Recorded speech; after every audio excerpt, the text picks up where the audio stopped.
जय हिंद मेरे प्यारे साथी, मैं अमरजीत अपने अभ्यासपुर परिवार में आप सभी का स्वागत करता हूं। तो चलिए शुरू करते हैं साइंस का प्रैक्टिस सेट मोटिवेशनल कोट के साथ कि मेहनत बताती है कि परिणाम कैसा होगा, वरना परिणाम तो बता ही देगा कि मेहनत कैसी होगी।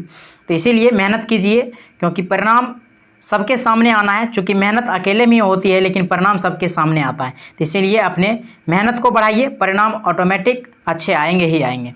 चलिए शुरू करते हैं।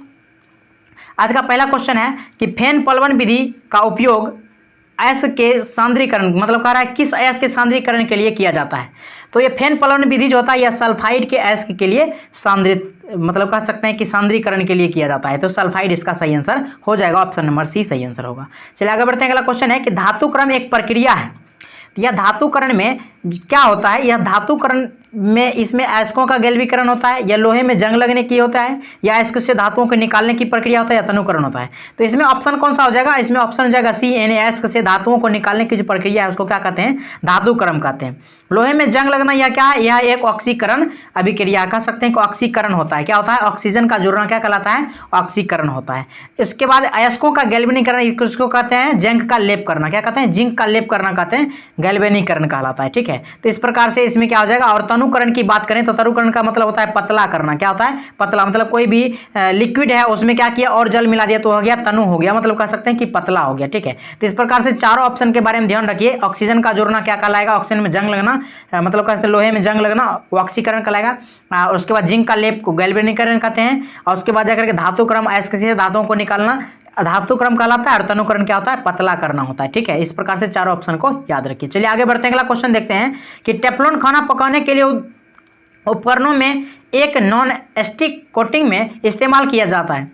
तारों आदि में इनके इंसुलेशन विशेषता के कारण इलेक्ट्रॉनिक उद्योग में इस्तेमाल किया जाता है। एक बहुलक यानी पॉलीमर होता है जिसमें कार्बन डैश बॉन्डिंग शामिल होता है। तो इसमें देखिए इसका कार्बन इसमें बॉन्डिंग होता कैसे? जैसे कि दो कार्बन है, इस दो कार्बन के बीच में इधर एक फ्लोरीन रहता है, इधर भी फ्लोरीन रहता है, और नीचे हाइड्रोजन रहता है। ठीक है, और इसके ऊपर एन पावर रहता है, मतलब कि ये एन के जगह पर 1 2 3 4 कुछ भी आ सकता है। तो यह जो फॉर्मूला आता है ना, यही इसी फॉर्मूला को टेफ्लॉन का ये फॉर्मूला आता है। क्या होता है?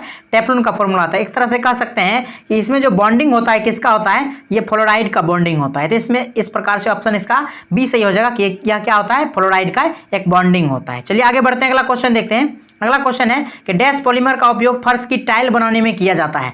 तो कौन से पॉलीमर का उपयोग टाइल्स बनाने में किया जाता है? तो टाइल्स बनाने के लिए हम लोग क्या करते हैं? टाइल्स बनाने के लिए इसमें पॉलीविनाइल क्लोराइड, जिसको पीवीसी कहते हैं। क्या कहते हैं? पीवीसी। ये तार में भी प्रयोग किया जाता है। ठीक है, घर के तारों में होता है, ये पीवीसी होता है। ठीक है, तो इस प्रकार से यदि बात करें आपको, ये तो हो गया। उसके बाद अगर यदि बात करें आपको किसका? टेफ्लॉन की, तो टेफ्लॉन क्या होता है? न चिपकने वाली एक परत बर्तन पर जो लगाया जाता है, मतलब कुकर का जो पकड़ने वाला होता है हैंडल, उसमें क्या होता है? टेफ्लॉन लगा रहता है। ये बर्तन में चिपकता नहीं है गर्मी के कारण। ठीक है, और नायलॉन की बात करें तो नायलॉन क्या है? पहला जैसे कृत्रिम रेशा है। क्या कहा है? पहला कृत्रिम रेशा है नायलॉन। तो ये भी पूछा जाता है, इसको याद रखिए। चलिए आगे बढ़ते हैं। अगला क्वेश्चन देखते हैं। अगला क्वेश्चन है कि एलिसा टेस्ट, क्या एलिसा टेस्ट डैश के कारण होने वाले एक एक्वायर्ड इम्यूनोडिफिशियंसी सिंड्रोम के निदान के लिए किया जाता है। तो एलिसा टेस्ट किसमें किया जाता है? HIV वायरस के कारण जो हो जाता है, क्या हो जाता है? एड्स हो जाता है। तो उस एड्स के टेस्ट के लिए एलिसा टेस्ट कराया जाता है। ठीक है, तो इसको एक्वायर्ड इम्यूनोडिफिशियंसी सिंड्रोम, जो एड्स हम जिसको बोलते हैं AIDS, ये एड्स किस वायरस के कारण होता है? तो HIV वायरस के कारण होता है, और इसके टेस्ट के लिए क्या करते हैं? एलिसा टेस्ट करवाया जाता है। ठीक है, तो इस प्रकार से याद रखिए। चलिए आगे बढ़ते हैं। अगला क्वेश्चन देखते हैं कि पृथ्वी पर सबसे कम पाई जाने वाली धातु कौन सी है? तो पृथ्वी पर सबसे कम पाई जाने वाली धातु की बात करेगा तो एस्टेटिन होता है। क्या होता है? एस्टेटिन होता है। और यदि बात करें कि सबसे अधिक पाई जाने वाली धातु, तो कौन सा हो जाएगा? एल्युमिनियम हो जाएगा। धातु की बात करेगा तब। ठीक है, और लेकिन यदि ये कह दे कि पृथ्वी पर पाए जाने वाला सबसे अधिक तत्व कौन सा है, तब हो जाएगा कौन सा? ऑक्सीजन हो जाएगा। ठीक है, इस प्रकार से याद रखिए। इसके अलावा भी और भी इससे क्वेश्चन पूछा जाता है कि मानव शरीर में सबसे कम पाई जाने वाली कौन सा तत्व है? तो इसमें हो जाता है मैग्नीज। कौन सा हो जाता है? मैग्नीज हो जाता है। और कहेगा सबसे हल्की धातु की बात करेगा तो सबसे हल्की धातु कौन सी हो जाती है? लिथियम हो जाती है। इस प्रकार से याद रखिए। तो इसका आंसर क्या होगा? आंसर हो जाएगा सी। ठीक है, आगे बढ़ते हैं। अगला क्वेश्चन देखते हैं कि दिया हुआ है कि गलत युग्म का चयन कीजिए। देखिए विरंजक चूर्ण CaOCl2, ये बिल्कुल सही है। उसके बाद संगमरमर जो होता है कैल्शियम कार्बोनेट, इसी को परलास, संगमरमर या चूना पत्थर, खड़िया चूना, ये सब बोलते हैं इसी को, ठीक है, CaCO3 का, कैल्शियम कार्बोनेट को। और जिप्सम का फॉर्मूला भी ठीक है, CaSO4 × 2H2O, ये भी सही है। तो इसमें डोलोमाइट, देखिए डोलोमाइट का फॉर्मूला गलत है। डोलोमाइट का फॉर्मूला होता क्या है, तो डोलोमाइट का फॉर्मूला होता है MgCO3 इंटू हो जाता है CaCO3, क्या होता है, कैल्शियम कार्बोनेट, इसके इंटू में रहता है मैग्नीशियम कार्बोनेट के, तो इसको कहते हैं क्या, डोलोमाइट बोलते हैं, ठीक है। और यह मैग्नीशियम का अयस्क है। चलिए आगे बढ़ते हैं, अगला क्वेश्चन देखते हैं। अगला क्वेश्चन सूची 1 को सूची 2 से मिलान करना है। तो देखिए इसमें सबसे पहले नंबर तो आपको कम से कम 2 इसमें पता होना चाहिए। तो पता होना चाहिए कि ग्रेफाइट जो है या शुष्क सेल में, मतलब कि कह सकते हैं कि बैटरी में यूज किया रहता है, बीच में पेंसिल बैटरी होता है, उसके बीच में जो रहता है यह ग्रेफाइट, और पेंसिल जो हम लोग लिखते हैं उस पेंसिल में भी इस ग्रेफाइट का यूज किया रहता है, ठीक है। तो यह अर्धचालक होता है, अधातु होते हुए, मतलब कह सकते हैं कि अर्धचालक होता है, ठीक है, अधातु होते हुए।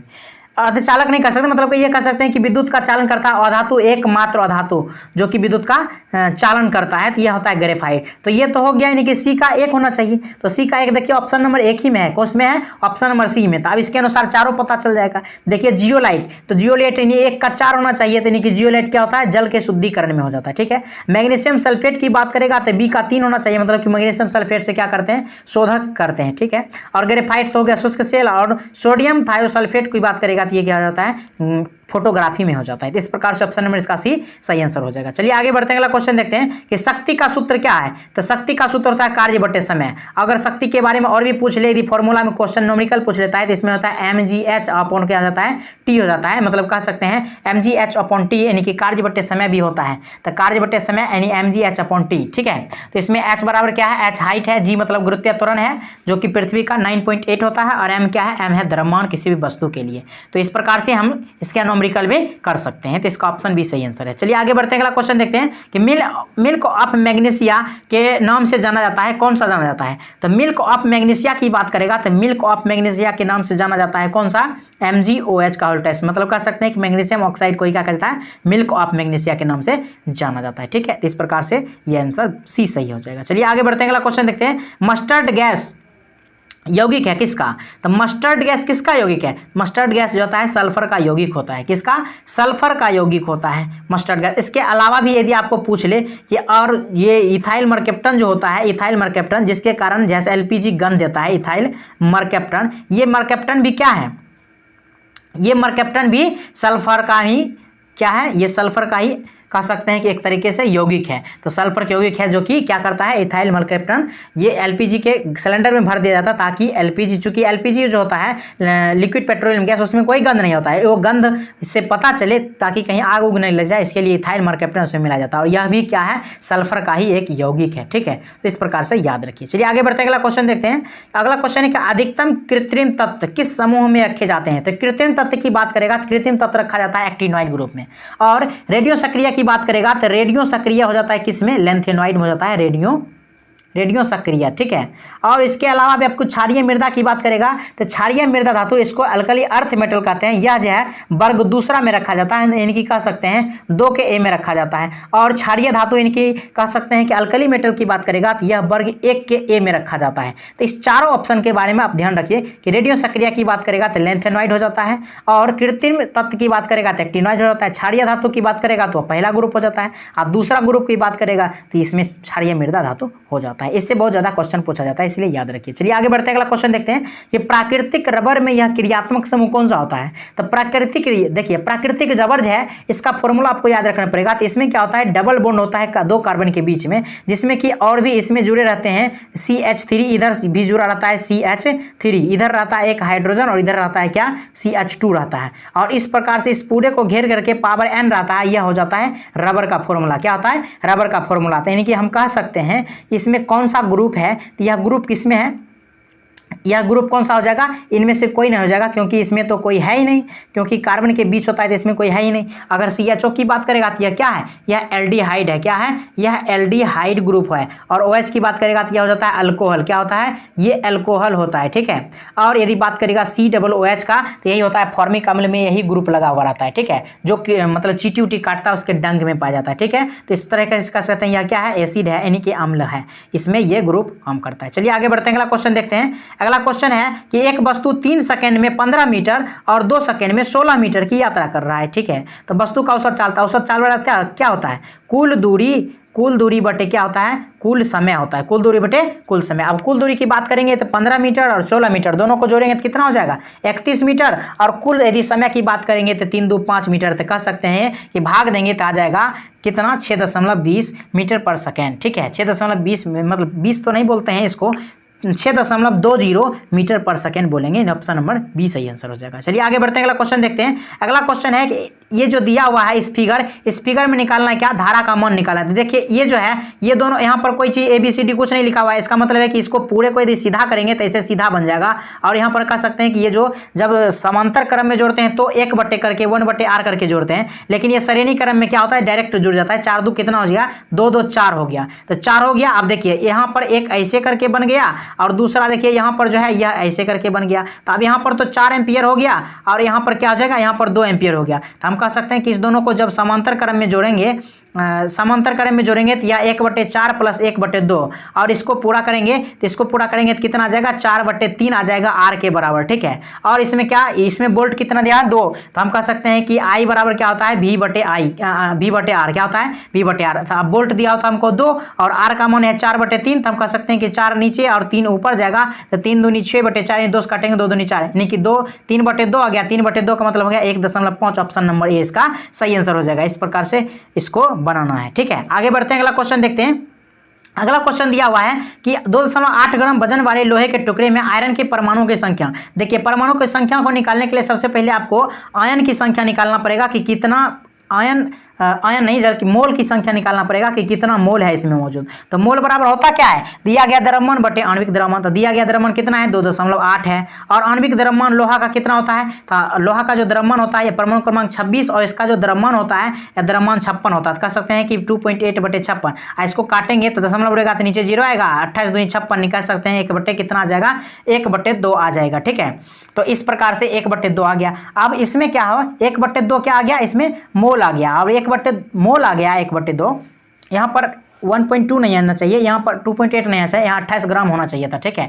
ये मिस्टेक से गलती हो गया, ठीक है। तो ये कह सकते हैं कि इसमें जो है 28 ग्राम दिया हुआ है। तो हमको आया हाफ मोल, कितना आया, हाफ मोल। अब हाफ मोल, 1 मोल का मान कितना होता है, एवोगाद्रो नंबर 6.022 × 10⁻23 होता है। क्या होता है, 10⁻23 होता है। तो हम कह सकते हैं कि इसका आधा, इधर आधा करेंगे तो क्या हो जाएगा, 3.011 10⁻23 परमाणु हो जाएगा। तो इस प्रकार से इसका आंसर निकल जाएगा। चलिए आगे बढ़ते हैं, अगला क्वेश्चन देखते हैं कि एक तत्व जिसका इलेक्ट्रॉनिक विन्यास जो है वह दिया हुआ है। देखिए इसमें जो है ये सब ऊपर वाला जाता है इलेक्ट्रॉन की संख्या होता है। कह सकते हैं कि 2 2 4 4 6 10 10 2 12 12 6 18। इसका मतलब है कि यह क्या है, यह अंतिम कक्षा का है, 18वां ग्रुप का है। और 18वां ग्रुप क्या होता है, यह निष्क्रिय गैस होता है, या अक्रिय या उत्कृष्ट या 0 ग्रुप या 18वां ग्रुप, इसका कई नाम है, ठीक है। तो इस प्रकार से हम कह सकते हैं कि इसको क्या कहेंगे, अक्रिय गैस कहेंगे। और अधातु की बात करेगा तो अधातु के अंतिम कक्षा में जो है 5 6 या 7 इलेक्ट्रॉन रहते हैं, ठीक है। 5 6 या 7 इलेक्ट्रॉन रहेगा तो यह अधातु हो जाएगा। और धातु की बात करेंगे तो 1 2 और 3 इलेक्ट्रॉन यदि अंतिम कक्षा में इलेक्ट्रॉनिक विन्यास करने के बाद KLMN में जो बांटते हैं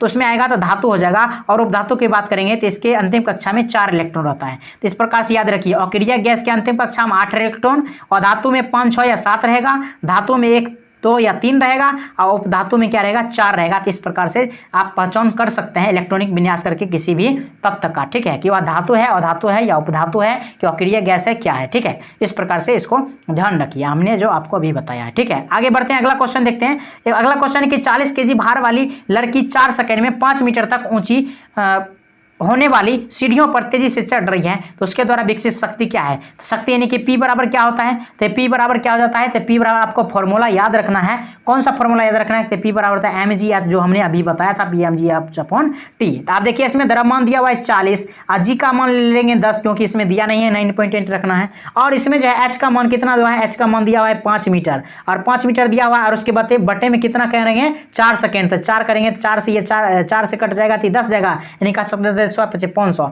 तो 500 वाट हो गया, इसका आंसर ए हो गया। ठीक है, इस प्रकार से कैलकुलेशन अच्छी तरीके से आप कर सकते हैं और इसका आंसर निकाल सकते हैं। चलिए आगे बढ़ते हैं, अगला क्वेश्चन देते हैं। पोटेशियम के एक इलेक्ट्रॉन की हानि होने पर एक धन पोटेशियम बनता है, तो पोटेशियम के परमाणु भार क्या होगा? तो देखिए परमाणु भार पर कोई फर्क नहीं पड़ता है, क्योंकि जब इसमें इलेक्ट्रॉन का सिर्फ त्याग कर रहा है, और हम जानते हैं कि उसका जो द्रव्यमान होता है उसके मतलब कह सकते हैं प्रोटॉन की संख्या प्लस न्यूट्रॉन की संख्या पर निर्भर करता है। तो प्रोटॉन की संख्या में कोई परिवर्तन ही नहीं हो रहा है, क्योंकि इसमें क्या इलेक्ट्रॉन का त्याग क्या हो रहा है? इलेक्ट्रॉन का त्याग या ग्रहण हो रहा है। तो इलेक्ट्रॉन का त्याग या ग्रहण होगा, इसके परमाणु भार या परमाणु क्रमांक पर कोई फर्क नहीं पड़ेगा, क्योंकि परमाणु क्रमांक जो दर्शाया गया है या परमाणु भार हम कह सकते हैं वो प्रोटॉन को आधार पर दर्शाया गया। क्या? प्रोटॉन के आधार पर दर्शाया गया, इसीलिए इसके भार में कोई परिवर्तन नहीं होगा। तो कह सकते हैं कि यह जो है के प्लस के बराबर ही होगा। ठीक है, तो इस प्रकार से ऑप्शन डी इसका सही आंसर हो जाएगा। चलिए आगे बढ़ते हैं, अगला क्वेश्चन देखते हैं। करा की कक्षा एम में शामिल हो सकने वाले इलेक्ट्रॉनों का अधिकतम संख्या कितनी होती है? तो देखिए सबसे पहले नंबर तो ये जो के एल एम एन ये जो कक्षा दर्शाया इसमें इलेक्ट्रॉन की संख्या ये 2n² पर दर्शाया गया, और यह जो है यह जो नियम दिया था वह बोर बॉडी के नियम के अनुसार दिया गया था। बोला क्या? n का मान 1 2 3 4 5 6 कुछ भी रख सकते हैं, अधिकतम तो 6 तक ही इसमें इसने करके दिखाया था, क्योंकि इस 118 तत्व लगभग इसमें 6 मान तक ही में हो जाता है। ठीक है, तो इस प्रकार से इसमें यदि 1 रखेंगे तो पहला कक्षा में 2 इलेक्ट्रॉन आएगा, चूंकि 1 का स्क्वायर 1 गुने 2 करेंगे तो 2। यहाँ पर यदि n का मान 2 रखते हैं तो 2 का स्क्वायर 4, 4 को 2 से मल्टीप्लाई करेंगे तो 8 आएगा। यहाँ पर 3 रखेंगे तो 3 3 दूनी 18 हो जाएगा, और 4 चौका 16 दूनी 32 हो जाएगा। तो कह सकते हैं कि के में 2 रहता है, एल में 8 रहता है, एम में 18 और एन में 32 हो जाता है। तो इस प्रकार से हम कह सकते हैं क्या कि इस प्रकार से हम कह सकते हैं कि एम में कितना हो जाएगा? तो एम में हो जाएगा 18 इलेक्ट्रॉन। कितना हो जाएगा? 18 इलेक्ट्रॉन एग्जाम हो सकता है। तो ऑप्शन नंबर सी इसका सही आंसर हो जाएगा। तो इस प्रकार से आपको मैंने 20 क्वेश्चन बेहतरीन ढंग से करवाया। आई होप कि ये बहुत अच्छा लगा होगा आपको और बहुत अच्छा से समझ में आया होगा। यदि एक बार में अच्छा से नहीं समझ पाए, किसी क्वेश्चन में डाउट है तो कमेंट बॉक्स में जरूर बताइए, और कोशिश कीजिए कि इस क्वेश्चन को कम से कम 2 बार कर लें, जिससे कि आपको बहुत अच्छे तरीके से ये रिवाइज होता चला जाएगा। साइंस में बहुत अच्छा स्कोर कर पाएंगे। आई होप कि आपको ये बहुत अच्छा लगा होगा, और अच्छा लगा हो तो लाइक शेयर और कमेंट जरूर कर दें, और चैनल को सब्सक्राइब नहीं किए हैं तो जरूर कर लें, ताकि आपको अच्छी तरीके से ये प्रैक्टिस सेट आपको मिलता रहे, और बेल आइकन को जरूर ऑन कर लीजिए ताकि आपको नोटिफिकेशन भी हमेशा मिलता रहे। डेली 5:30 बजे यह वीडियो अपलोड कर दिया जाता है। ठीक है, यहाँ तक वीडियो को देखने के लिए बहुत बहुत धन्यवाद। फिर मिलते हैं अगले वीडियो में, तब तक के लिए जय हिंद जय भारत।